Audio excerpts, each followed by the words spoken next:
So hi everyone, it's Tuesday morning and it's Maria Theoharis with Chloe Reid from the Sewcialists.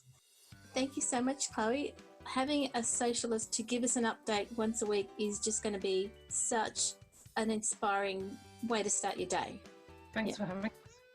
So Chloe, for the people who don't know about the Sewcialists, what's your mission? I've watched, I've seen, so really what's the mission behind the Sewcialists? Yeah, that's a great question. So to pay respect to the people who came first, Sewcialists used to exist some years ago. I believe it started on Twitter, and there were a bunch of people, Gillian, who's our founder, who's Crafting a Rainbow, or Gillian Crafts on Instagram. She was part of that original group. They used to get together, I think, on Twitter on like Friday nights and have like sewing challenges. I'm not sure if you were aware of them then. I've never used Twitter for sewing things, so for me that's kind of a whole world ago. And so the idea came from sewing and socialising, and they put them together and became Sewcialists. When Gillian decided to bring back the Sewcialists a couple of years ago, she was very focused on a core mission, and you can find this on our website as well. But for her, it's really about promoting that sewing is for everybody. Yes. Sewing is for everyone. And there's the kind of everybody in that as well as everybody. And so we're really keen to make sure that we hear the voices of the people who sew in our community rather than necessarily you hearing from me about what I like to sew, which is largely quite boring. So we have a great series called Who We Are that kind of embodies the mission of Sewcialists, which is about saying, what is it like to sew if you are deaf and you're trying to, or hard of hearing, and you're trying to watch videos that aren't captioned? What is it like to sew if you have a physical disability and you need to make adjustments? Or what is it like to sew if you're someone who's on a really tight budget, or if you're someone who has kids that they want to sew for or sew with, or if you're a busy person who has a whole range of stuff going on and you're trying to fit sewing in as a way of kind of relaxing, what is it like to sew for mental health? So all of those topics in the Who We Are series are about saying we're not homogenous, we're not a group of sewers or home sewers, which is even a worse term. We are, you know, everything from people who've done this as a job professionally to people who are just dipping their toe in the water and feel like they don't know anything. And we want to make sure everybody's welcome and everybody's heard. That's the whole series really does open your eyes to sewing beyond yourself. Yeah, definitely. And it's really helpful. And it's really helpful to put all the different discussions that happen on Instagram about sewing into perspective. Yeah, for sure. And obviously we stray into the territory of some things that can be divisive. We hope to talk about those things in a way that isn't divisive. So we have the underrepresentation of people of colour in sewing patterns and sewing magazines, for example. You have the kind of whole size inclusivity debates that's been raging across recently. And one of the things that really challenges us at Sewcialists is the degree to which the internet forces people into defiant and oppositional positions on things, and the way that we can make a place where everybody can talk about these issues and hopefully be more inclusive and consider the range of perspectives and bodies and the way that people identify themselves that are out there and become more inclusive generally as a sewing community. So we're not saying that we want to give a voice to every position necessarily in that. Yes. Some really obvious ones that you may not want to. But we are saying we want a way to move, I think Gillian calls it radical positivity. So she does. Rather than kind of being angry with a pattern company because they don't go to my size, one of the things Gillian always encouraged me to do was to say, hey, I'm dropping you an email because I love the stuff you're doing and I can't currently buy your patterns because they don't fit me. And there are others like me and we'd love for you, I would love for you to make it in my size. And so that's kind of the approach we do. Yeah, doing it in a positive way rather than any other way. Where we can.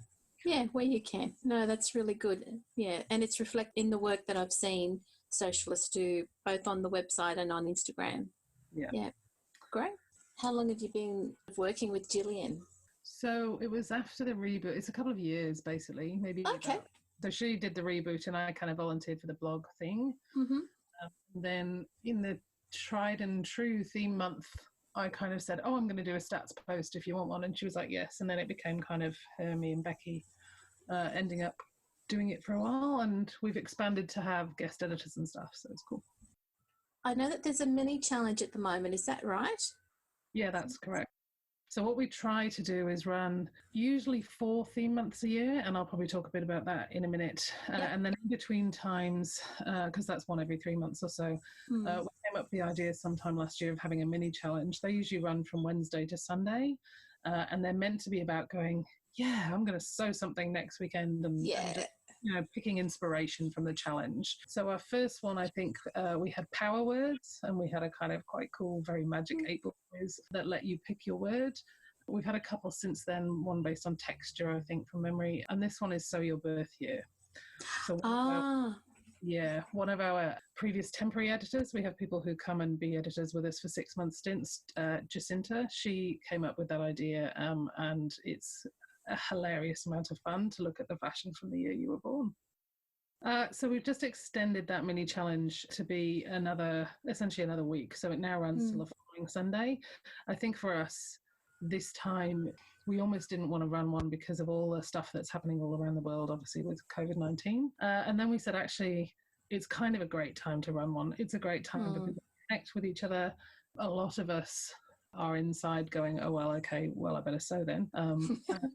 It's just kind of a nice, gentle, harmless, I guess, thing for people to do. The other thing that we've got going on, because we're in between theme months at the moment, is a range of posts that actually are about those kind of other things that are going on in our world. So we've had a post from Amelia, who's another one of our temporary editors. She's Amelia Tonuno on Instagram. I think there are underscores between her handle. Okay. And she did one on masks and making masks, and there's a lot of controversy. Should you be wearing a mask? And if you make a mask, is it going to do anything? And all that stuff. So she tried to answer some of those questions, but also give people a bit of guidance on, if you're going to make one, here's some good resources. A few posts we've got coming up are about kind of Gillian's actually an English as a second language teacher in Canada. Yes. So she's going to give readers a few tips on what you might want to do when you're homeschooling, and a few tips on platforms like Zoom where you might engage with people remotely in a way that you haven't before. And then after that, we're moving into considering whether we're going to have a theme month. Our next one should be in May. Yes. And so we're tossing around some ideas for that. The theme month is usually quite an effort. There's a lot of preparation that would be happening in April, and we're kind of just weighing up whether people would be into that this time or whether we might do something a bit different for May. So we can stay tuned on that. Yeah, because May is one of those months that I know from my perspective it's always been around Me Made May. That's right, yes. And in fact, last May, the theme month was a Me Made May theme month. We just kind of hooked onto that and joined in with that fun. And so possibly we might do something that revisits some of the theme months and the work that we've done before. Oh, yeah. So I think the year before that, maybe, that we had a tried and true theme month. So people telling us, sewing the patterns that they sew again and again and again. Yes. And it was really interesting to analyse the data in that theme month and to see how many of us sew dresses. There are so sewing dresses and nothing else almost. How many people will sew patterns, the same patterns? So they were the kind of classic, your Ogden cami, the True Bias Hudson pants. They were the ones that were kind of coming up all the time. And so it'd be kind of cool to revisit that, I think, and see of the patterns that have come out since we did that theme month, for example, what are the ones that people have instantly found have become tried and true patterns for them, who are still going strong with the ones that we discovered in that theme month too. Okay. I think we'll do something like that. So, correct me if I'm wrong, are you the one who does all the analytical pieces for the social?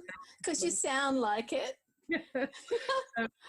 My background is mostly in education, but in IT. So I've worked in IT and education for a long time, and I've recently switched to be more just kind of on the education side. And so, get me excited by a spreadsheet and pie graphs of who's sewing what, and that always happens. That also feeds into my role in the Sewcialists, because I was also kind of a project and program manager for a long time at work. And so I'm actually the scheduler. So I'm the person who says which are the posts that we're going to have on which days, and therefore when do they need to be ready. That naturally leads into a role that is about kind of soliciting ideas from the group and trying to plot out what the next year looks like or the next few months. So that's what I do. That's a lot. That is interesting. That is so interesting. The behind the scenes of the Sewcialists, it always works. It seems to me like it's like run like clockwork. So I think I'm actually talking to that person behind all that. Would that be right? It's going to sound corny, but it is genuinely a team effort. So there are points where, because I also work full time and I have 2 kids who are 10 and 12, there are times where I go, do you know what? I just can't this week. And so we have a really great community. We interact a lot on Slack, which is a platform where you can kind of message people in sort of topic areas. Yes. And so often you'll find someone saying, I put my hand up to write that post and I just seriously can't. And somebody else goes, it's fine, I can do it. So we have a whole structure around that I can probably talk a bit more about next time if you like. Yeah. Behind the scenes. Great. Well, thanks again, everyone, for listening. And thanks for Chloe for giving up your time today. And have a wonderful Tuesday, everyone. Have a great Tuesday, Chloe. You too. Thanks.